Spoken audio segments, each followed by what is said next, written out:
Assalamualaikum warahmatullahi wabarakatuh. Perkenalkan, kami dari kelompok 5 yang beranggotakan saya Sri Mariati dan rekan saya Ziauddin dan Masrur. Di sini kami akan mempresentasikan tentang faktor-faktor yang menyebabkan perbedaan pendapat dalam memahami nas. Faktor yang pertama adalah perbedaan mengenai sahih dan tidaknya suatu nas. Yang kedua adalah perbedaan dalam memahami nas. Yang ketiga, susunan ayat Al-Quran membuka peluang terjadinya perbedaan pendapat. Yang keempat, adanya sejumlah nas yang tampaknya saling bertentangan atau ta'arud. Yang kelima adalah perbedaan dalam kaidah-kaidah usul sebagai sumber istinbat. Yang keenam, perselisihan tentang ilat dari suatu hukum. Yang ketujuh adalah tentang perbedaan dalam bacaan atau qiraat. Di dalam ayat-ayat Al-Quran ada ayat muhkamat atau ayat-ayat yang sudah jelas arti dan mudah dipahami, dan ada ayat mustasyabihat atau ayat-ayat yang belum jelas pengertiannya dan mengandung arti lebih dari satu.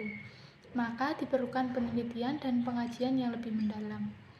Maka ayat mustasyabihat yang menyebabkan timbulnya pertentangan antara ulama karena dalam memahaminya mereka berbeda pendapat. Perbedaan dalam memahami dan menginterpretasikan ayat, di samping perbedaan dalam memahami isi sunnah yang tidak bersifat absolut, yang kemudian melahirkan aliran-aliran atau mazhab dalam Islam. Faktor penyebab terjadinya perbedaan pendapat itu, yang pertama adalah perbedaan mengenai sahih dan tidaknya nas. Kesahihan suatu nas dalam hal ini adalah hadis, kadang-kadang diperdebatkan para ulama. Ada ulama yang mau menerima kesahihan suatu nas dan ada pula yang menolaknya. Hal ini terjadi karena mereka berbeda pendapat dalam menilai sihhat atau terpercaya tidaknya seorang perawi, lemah tidaknya matan dan sanad lain. Ada seorang mujtahid yang menggunakan suatu hadis sebagai hujah karena perawinya dianggap dapat dipercaya. Tetapi oleh mujtahid lain, hadis tersebut ditolak karena menurutnya perawinya itu tidak dapat dipercaya. Adanya kasus-kasus tertentu yang tidak ada nas-nas secara sharir. Hal ini terjadi karena kasus-kasus yang muncul cukup banyak, namun Quran dan hadis yang menyangkut hukum begitu terbatas. Maka ulama mengantisipasi ketetapan hukum suatu kasus berbeda, maka terjadi ikhtilaf dalam pemahaman dan penafsiran. Misalnya aja, tradisi Umar selain landasan utamanya adalah Al-Quran dan As-Sunnah, Nabi jika ia tidak mendapatkan jawaban, maka ia merujuk pada pengambilan keputusan Abu Bakar, dan jika tidak ditemukan jawabannya, maka ia meminta pertimbangan kepada tokoh-tokoh sahabat. Faktor yang kedua adalah perbedaan dalam memahami nas. Dalam suatu Quran maupun hadis, kadang-kadang itu ada sebagian lafaz Al-Quran yang mengandung lebih dari satu arti atau mushtarak. Contohnya aja lafaz quru' dalam Quran surat Al-Baqarah ayat 228. Sebagian mengartikan dengan suci dan sebagian lagi mengartikan dengan haid.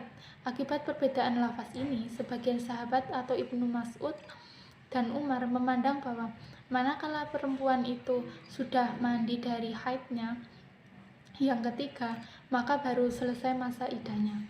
Sehingga dalam menafsirkan ayat tersebut, para mujtahid berbeda pendapat. Perbedaan pendapat ini juga disebabkan perbedaan kemampuan mereka antara satu dengan yang lainnya. Faktor yang ketiga adalah susunan ayat Al-Quran membuka peluang terjadinya perbedaan pendapat.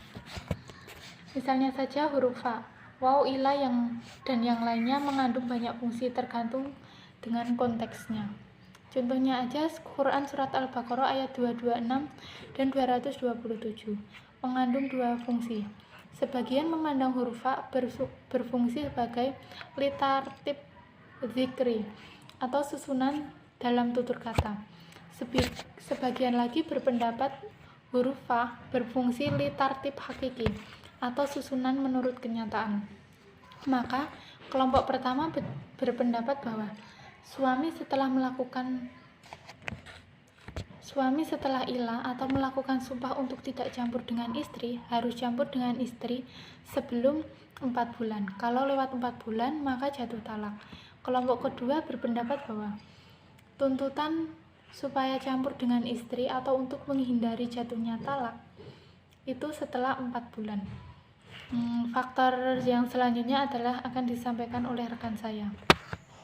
Baik, selanjutnya adanya sejumlah nas yang tampaknya saling bertentangan atau ta'arud, baik yang bersumber dari Al-Quran maupun Sunnah Nabi. Contohnya yang berkaitan dengan ta'arud al-adillah, pertentangan nas. Misalnya pernyataan sebagian ulama tentang batalnya wudhu dengan menyentuh zakar atau alat kelamin. Imam Syafi'i, Hambali, Maliki berpendapat bahwa wudhu batal. Nas yang dijadikan landasan adalah hadis yang bersumber dari Basrah binti Sofwan sebagai berikut, yang artinya bahwa Nabi SAW berkata, barang siapa yang menyentuh alat kelaminnya, maka hendaklah ia berwudu lebih dahulu sebelum sholat. Adapun Abu Hanifah berpendapat bahwa hal yang demikian tidak membatalkan wudu. Beliau mengacu pada hadis dari Tolak bin Ali sebagai berikut, yang artinya bahwa Nabi SAW pernah ditanya tentang seorang laki-laki yang menyentuh alat kelaminnya ketika ia sedang sembahyang. Maka Nabi berkata, tiadalah ia kecuali bagian dari engkau. Hadis riwayat Tirmidzi. Kemudian, walaupun kedua hadis tersebut dari sisi lafal dan makna berbeda, ulama hadis telah membahas dan mengajukan alternatif metode penyelesaiannya guna memberi petunjuk secara substantif. Sesungguhnya pertentangan dalam hadis tidak ada. Selanjutnya, perbedaan dalam kaidah-kaidah usul sebagai sumber istinbat. Para mujtahid dalam memilih suatu hadis atau mencari suatu dalil mempunyai cara pandang dan metode yang berbeda-beda. Suatu hadis yang oleh seorang mujtahid dijadikan sebagai dalil dalam suatu masalah mungkin saja ditolak oleh mujtahid lain dalam masalah yang sama. Hal ini disebabkan sudut pandang mereka terhadap hadis itu tidak sama. Ada mujtahid yang mengambil perkataan atau fatwa seorang sahabat Nabi dalam memecahkan suatu masalah, tetapi ada pula mujtahid yang menolaknya, tidak mau mengambil fatwa sahabat tersebut.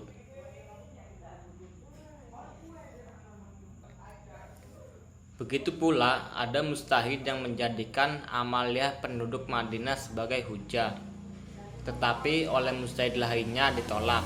Hal ini terjadi karena mereka mempunyai metode yang berbeda dalam menentukan suatu hukum. Oke, selanjutnya silakan Zia. Faktor-faktor yang menyebabkan perbedaan pendapat dalam memahami nas. Yang keenam adalah perselisihan tentang ilat dari suatu hukum. Perselisihan para mujtahid dengan ilat atau ilah atau sebabnya itu dari suatu hukum merupakan salah satu sebab terjadinya perbedaan pendapat dalam fikih. Contohnya diperintahkan untuk berdiri jika bertemu dengan usungan jenazah. Para mujtahid berbeda pendapat tentang siapa jenazah itu, orang Islamkah atau orang kafirkah, atau malah kedua-duanya. Sebab sebagian besar mujtahid berpendapat bahwa orang yang dimaksudkan adalah kedua-duanya dari jenazah orang Islam ataupun orang kafir itu sendiri. Akan tetapi ada beberapa pendapat jenazah yang berpendapat bahwa itu hanyalah jenazah orang kafir. Hal ini terjadi karena dalam hadis diterangkan bahwa pada suatu hari ketika sedang berjalan, Rasulullah SAW bertemu dengan jenazah orang Yahudi, lalu beliau berhenti dan berdiri. Lalu yang ketujuh, perbedaan fuqaha, karena perbedaan bacaan amat berpengaruh terhadap interpretasi ayat-ayat Al-Quran. Sesungguhnya telah datang dari Rasulullah SAW qiraat secara mutawatir. Hanya saja sebab-sebab urutnya mengundang perbedaan pendapat ulama dalam mengistinbatkan hukum. Misalnya mengenai cara menyucikan kedua kaki saat wudu, apakah membasuhnya atau mengusapnya. Sebab perbedaan pendapat itu karena ada dua bacaan yang dikenal mereka mengenai wudu, yaitu wa arjalakum yang berarti atofkan kepada anggota yang dibasuh, dan bacaan wa arjilakum karena diatofkan kepada anggota yang disapu. Maka jumhur ulama cenderung dengan diwajibkan membasuh kedua kaki pada wudhu, tidak dengan menyapunya. Nah, jadi perbedaan pendapat itu sebuah rahmat, karena perbedaan pendapat itu pasti terjadi di antara sama umat Islam. Karena perbedaan pendapat justru harus mempersatukan umat Islam dan bukan malah mempercah belah umat Islam itu sendiri. Terima kasih.